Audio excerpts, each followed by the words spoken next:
What do you like most about working as a script consultant?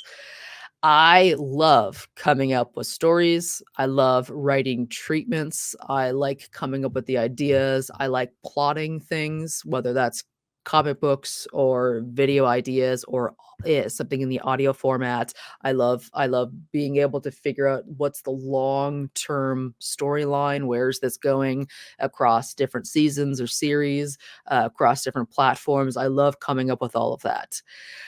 I do not like sitting down and writing scripts, like, page by page by page. I get tired of it, I get frustrated with it.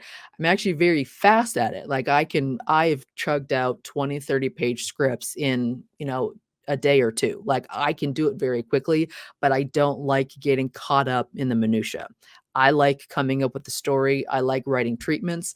I once sat down and wrote like a 79-page treatment for something and handed it to somebody else and said, "Please start writing the screenplay for this," 'cause I don't have the patience.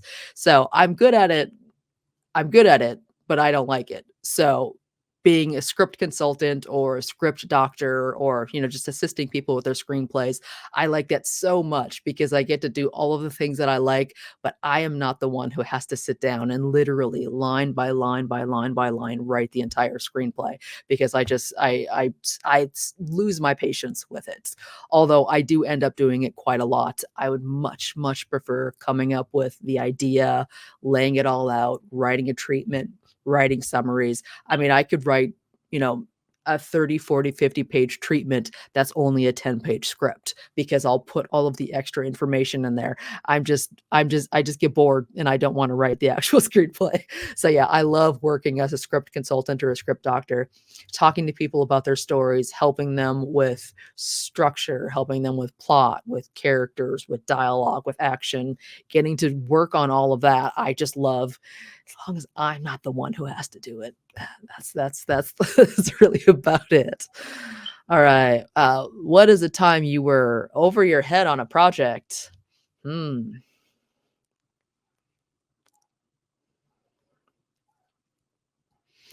I mean, I've worked on so many projects and I'm pretty good with just going with the flow. Oh yeah, that's a good one. When number of years ago, I was working with, which I think I mentioned in the last Q&A, I was working with Marines and we were doing projects. We were doing world record stuff on jet skis.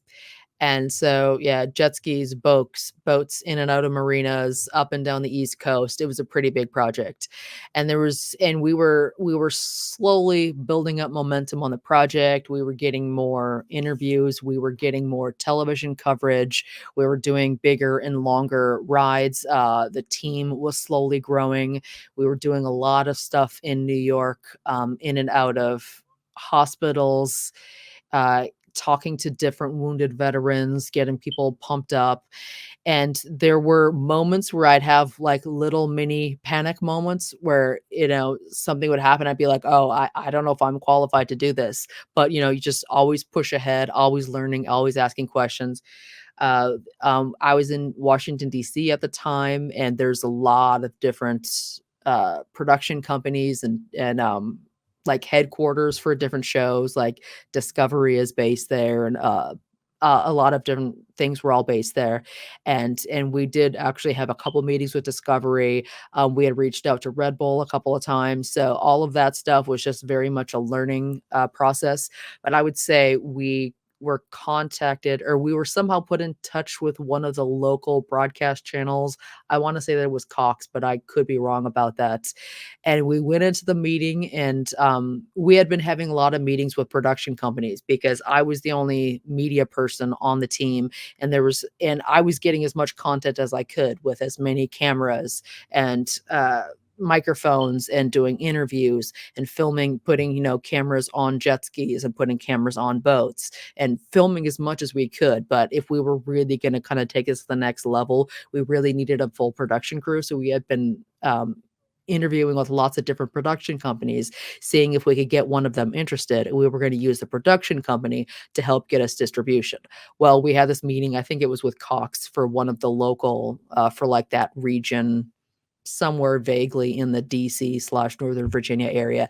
We went into the meeting and I was like, this will be kind of similar to a lot of the other meetings we've been having, and it ended up not being. And I was way over my head trying to follow what was going on. Essentially, we were being offered for free because we were working with wounded veterans and they really liked what we were doing. They were offering us a free slot. I think it was 30 minutes every week for a certain amount of time that they were giving us that slot, and we could sell ads inside that slot. We could sell our own ads and we would make any money, whatever we would got from the ads. And that's what we were offered. That's what we were being offered. Um, because it fit perfectly in some of the different like initiatives that the channel was trying to do. So they were going to offer us as being like as I said, a group of wounded veterans. They were offering us that time slot that we could do with what we wanted, and it was the concept that I was still trying to catch on to, and I was really struggling to kind of come to terms with it. And in the end, we ended up having to turn it down because at that time we still hadn't found a production company. We absolutely had to have the production company in order to get 30 minutes or 24 minutes, 26 minutes, 28 minutes, however we wanted to arrange that. We needed to have 20 something minutes, let's say 24 broadcast quality minutes completed every single week. And then we also needed somebody who was helping us sell the advertisements to pay back the production company. And we could not put it together in time to be able to come back and say yes. But all of this stuff was new to us. None of us knew what we were doing. We still didn't have a production company, and we ended up having to turn it down. But the whole process of just trying to figure out what it was that they were saying, figuring out what we could and could not do, totally and completely over my head. Like I had a long media background at that point, but not a broadcast understanding of what was needed to be done. So in that case, totally over my head, had no idea what was going on. We were just sort of fumbling along, and yeah, I think we spent like a month or two trying to put together all the pieces and realized that it was just a step too far for where we were at that time, without someone being able to put in a lot of money or without a confirmed production company. It was just something that we couldn't do. And as I said, as I didn't know enough about what was going on at the time to like really give us a good step forward, to give good recommendations. Like it was over all of our heads, but I was the media person, so it was very much over my head. Yeah. But we did continue with the project. Did you design your podcast logo and artwork yourself or hire a designer? A little bit of both. I do a lot of graphic design. I do a lot of stuff in Photoshop, put together a lot of pitch decks. I am not good at logos, and I don't like doing logos. So any point in time that I can hand off logo design to somebody else, I will, because I hate doing it. So yes, I've done it. Yes, I do it a little bit, but I don't like doing it. And any time I can squirm out of it, I'm going to squirm out of it.